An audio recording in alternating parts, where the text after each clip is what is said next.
UNESCO ঘোষিত বিশ্ব ঐতিহ্যের নিদর্শন ৬০ গম্বুজ মসজিদ। সুলতানি আমলে খান জাহান আলী ১৪৪২ থেকে ১৪৫৯ সালের মধ্যে মসজিদটি নির্মাণ করেন। প্রাচীন চুনসুরকি, পোড়ামাটির ইট ও মনোরম গম্বুজ বিন্যাসে গড়া মসজিদ শুধু বাংলাদেশের নয়, দক্ষিণ এশিয়ারও অন্যতম স্থাপত্য নিদর্শন।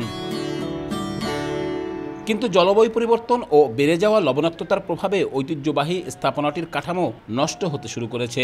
মসজিদের দেয়াল জুড়ে স্যাঁতস্যাঁতে দাগ, ইটের গায়ে লবণ জমে সাদা আস্তর পড়েছে। একসময় নকশায় খচিত মিহরাব ছিল অনন্য সৌন্দর্যের নিদর্শন, তা এখন ক্ষয়িষ্ণু ও বিবর্ণ। মিহরাবটা দেখেন, ওইটা অনেকটা ক্ষতিগ্রস্ত আছে শুধুমাত্র লবণাক্তর কারণে। কারুকার্যগুলো দেখা যাচ্ছে না, আস্তে আস্তে এটা ক্ষতির দিকে চলে যাচ্ছে। এইভাবে লবণাক্তর যে ছোঁয়া এইভাবে যদি লাগে তাহলে তো ক্ষতি হতে পারে। সম্প্রতি খুলনা বিশ্ববিদ্যালয়ের architecture discipline, national geographic society ও আইকমসের যৌথ গবেষণায়ও জলবায়ু পরিবর্তন ও লবণাক্ততার প্রভাব উঠে এসেছে।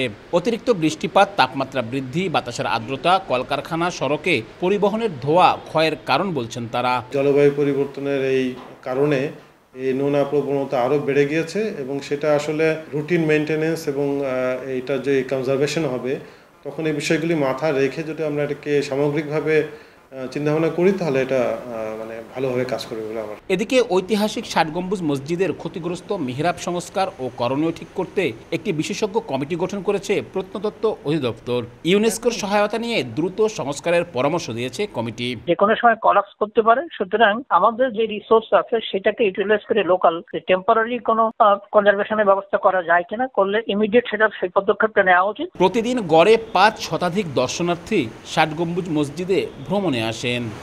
বাগেরহাটের ৬০ গম্বুজ মসজিদ শুধুমাত্র দক্ষিণাঞ্চল নয়, এটি বিশ্ব ঐতিহ্যের অন্যতম নিদর্শন। তবে লবণাক্ততার ক্ষতিকর যে প্রভাবে এর নিদর্শন নষ্ট হতে চলেছে তা দীর্ঘমেয়াদী হওয়ার আগেই সংশ্লিষ্টদের পদক্ষেপ নেওয়ার দাবি উঠেছে। আব্দুল্লাহ আল মামুন রুবেল, সময় সংবাদ, বাগেরহাট।